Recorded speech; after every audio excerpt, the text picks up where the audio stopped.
Di jantung pegunungan Alpen Swiss, tersembunyi sebuah desa kecil nan memukau bernama Zermatt. Terletak di Kanton Valais, dekat perbatasan Italia, Zermatt bukan sekadar desa biasa, ia adalah destinasi legendaris bagi para pecinta alam, olahraga musim dingin, dan petualangan gunung yang tiada duanya. Zermatt berada di ketinggian 1.608 meter di atas permukaan laut dan dikelilingi oleh puncak-puncak Alpen yang menawan. Tapi yang paling mencuri perhatian adalah Gunung Matterhorn, ikon megah dengan bentuk piramida sempurna setinggi 4.478 meter. Matterhorn adalah salah satu gunung paling terkenal di dunia, bahkan menjadi inspirasi logo coklat Toblerone. Saat musim panas, Zermatt berubah menjadi surga bagi pendaki dan penjelajah alam. Ratusan kilometer jalur hiking, mulai dari yang ramah keluarga hingga yang ekstrim, membentang di sekitar desa. Salah satu rute favorit adalah Five Lakes Walk, yang menawarkan panorama Matterhorn yang tercermin indah di danau-danau pegunungan. Zermatt juga dikenal sebagai resort ski kelas dunia, dan uniknya, di sini Anda bisa bermain ski sepanjang tahun berkat area es abadi di sekitar Glacier Paradise. Zermatt terhubung dengan wilayah ski Cervinia di Italia, membentuk salah satu area ski internasional terbesar di Eropa. Dengan lebih dari 360 km jalur ski dan salju berkualitas tinggi, Zermatt menjadi magnet para pemain ski profesional maupun pemula.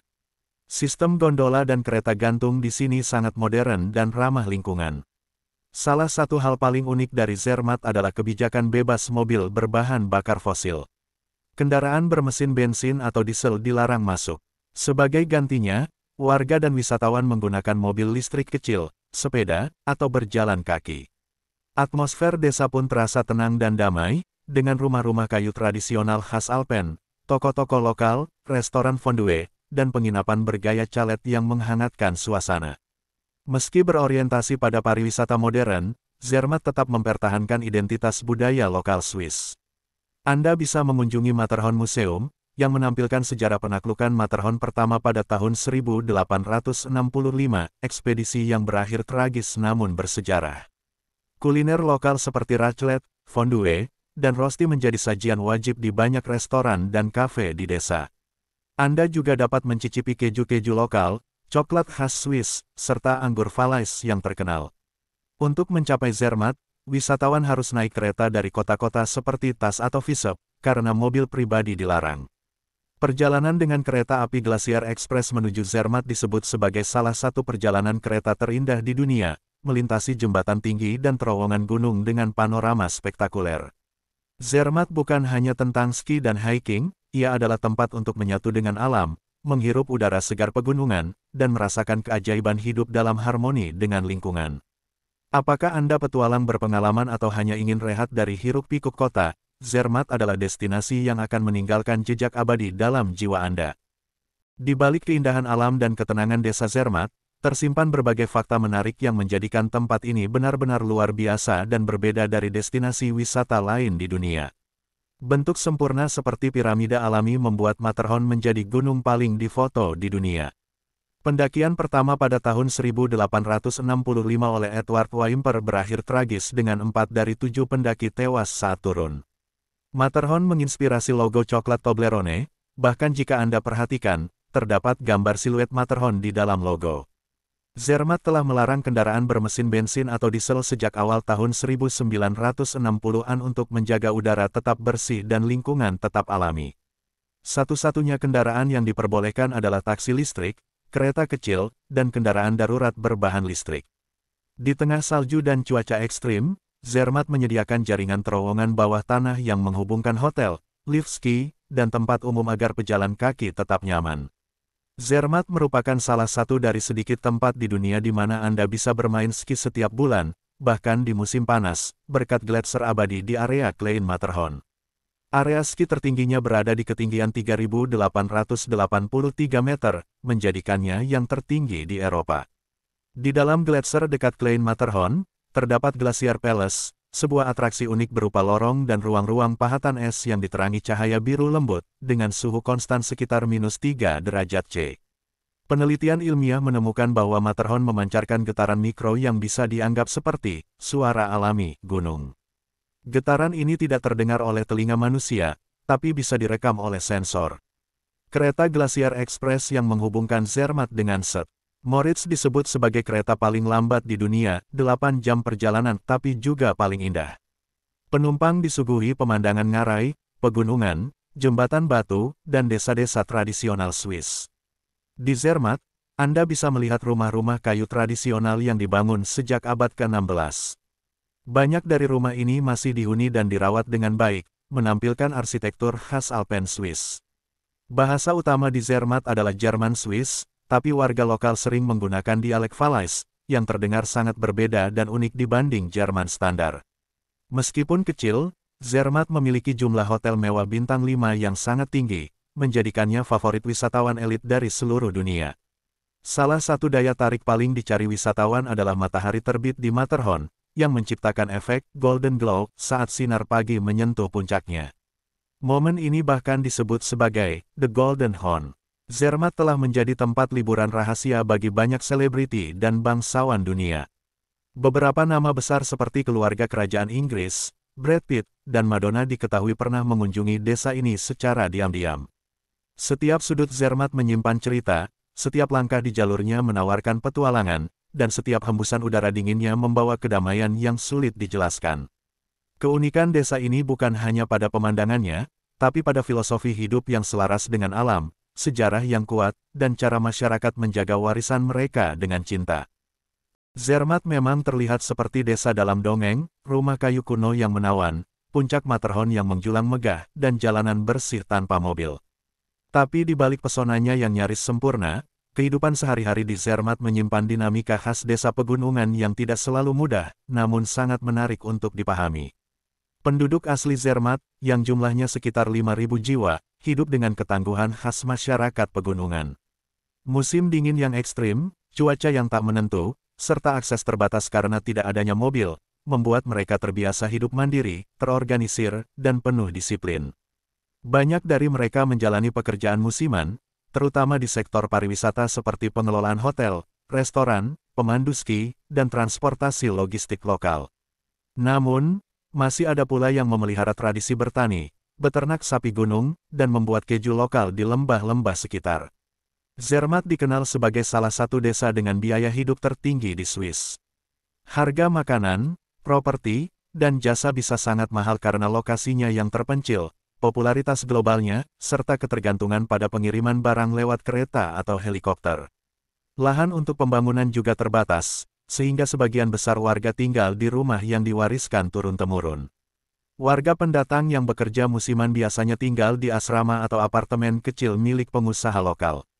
Meskipun menjadi destinasi kelas dunia, masyarakat Zermatt sangat menjaga tradisi dan identitas lokal. Festival rakyat, pakaian tradisional, hingga arsitektur kayu yang khas tetap dilestarikan. Di saat yang sama, teknologi dan fasilitas modern digunakan untuk memudahkan hidup dalam cuaca ekstrim, mulai dari sistem pemanas tanah untuk jalan, energi terbarukan, hingga transportasi listrik otomatis untuk logistik. Anak-anak di Zermatt tumbuh dalam lingkungan yang aman, sejuk, dan penuh keindahan alam. Mereka berjalan kaki ke sekolah, bermain ski sejak usia dini, dan belajar hidup mandiri. Namun, untuk pendidikan tinggi atau peluang kerja yang lebih luas, banyak pemuda yang harus pergi ke kota besar seperti Bern, Zurich, atau Lausanne. Ini menciptakan dilema antara menjaga warisan desa atau mengejar karir di luar. Meski kecil, Zermatt adalah desa yang sangat internasional. Wisatawan datang dari seluruh dunia, dan banyak pekerja hotel dan resort berasal dari berbagai negara, terutama Italia, Jerman, Prancis, dan Eropa Timur. Hal ini menciptakan suasana multibudaya yang dinamis, di mana bahasa Jerman, Prancis, Inggris, dan Italia sering terdengar di jalanan desa. Namun, komunitas lokal tetap menjaga batas dan nilai-nilai mereka agar tidak larut dalam arus globalisasi. Saat musim dingin tiba, suhu bisa turun hingga -20 derajat Celcius, salju bisa menumpuk hingga atap rumah, dan badai salju kadang membuat jalur kereta tertutup. Tapi inilah saat di mana kehidupan komunitas menjadi paling erat, orang saling membantu, salju dibersihkan bersama, dan kehangatan datang bukan hanya dari pemanas, tapi juga dari rasa solidaritas. Berada di tengah pegunungan, gaya hidup masyarakat sangat dekat dengan kegiatan outdoor. Di waktu luang, warga lokal hiking, ski, atau bersepeda. Tidak sedikit pula yang bekerja sebagai instruktur olahraga atau pemandu alam saat musim ramai tiba. Mereka hidup dengan ritme alam, bergerak lebih cepat di musim panas, lebih tenang di musim dingin. Gaya hidup ini menghadirkan keseimbangan antara fisik dan mental yang sulit ditemukan di kota besar. Kehidupan di Zermatt adalah cerminan dari harmoni antara manusia dan alam. Meski tak selalu mudah, masyarakat Zermatt hidup dengan kesadaran tinggi akan lingkungan, nilai gotong royong, dan semangat menjaga warisan leluhur. Dalam kesunyian desa ini, tersembunyi kekuatan jiwa yang luar biasa dari orang-orang yang memilih tinggal dan bertahan di pelukan Alpen.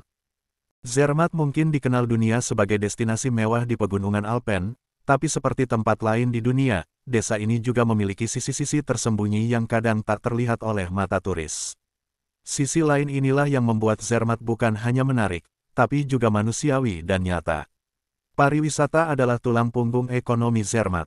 Namun, ketergantungan penuh pada sektor ini menciptakan kerentanan, terutama saat terjadi krisis global seperti pandemi COVID-19.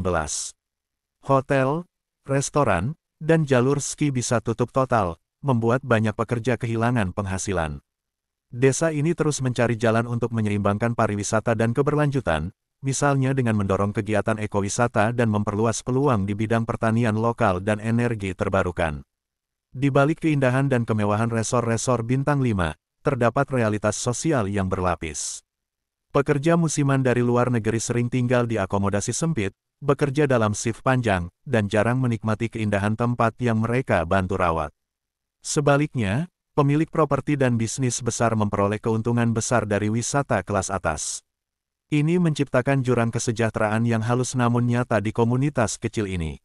Zermatt terus beradaptasi dengan tuntutan wisatawan global, fasilitas canggih, hotel mewah, dan infrastruktur modern. Tapi hal ini kadang berbenturan dengan keinginan masyarakat lokal untuk menjaga suasana desa tradisional.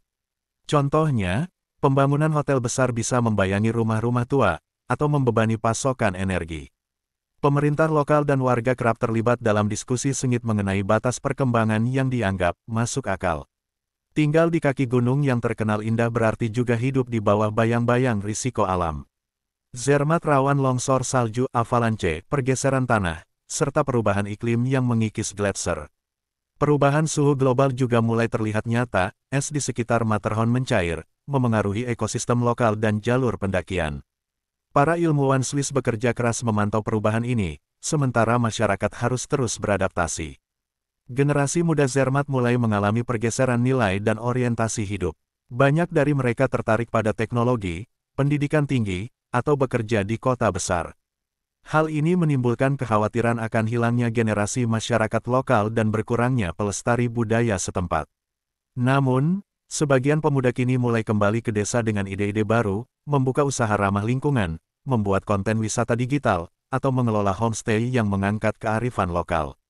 Zermatt, meski kecil, memiliki beberapa gereja dan kapel tua yang masih aktif.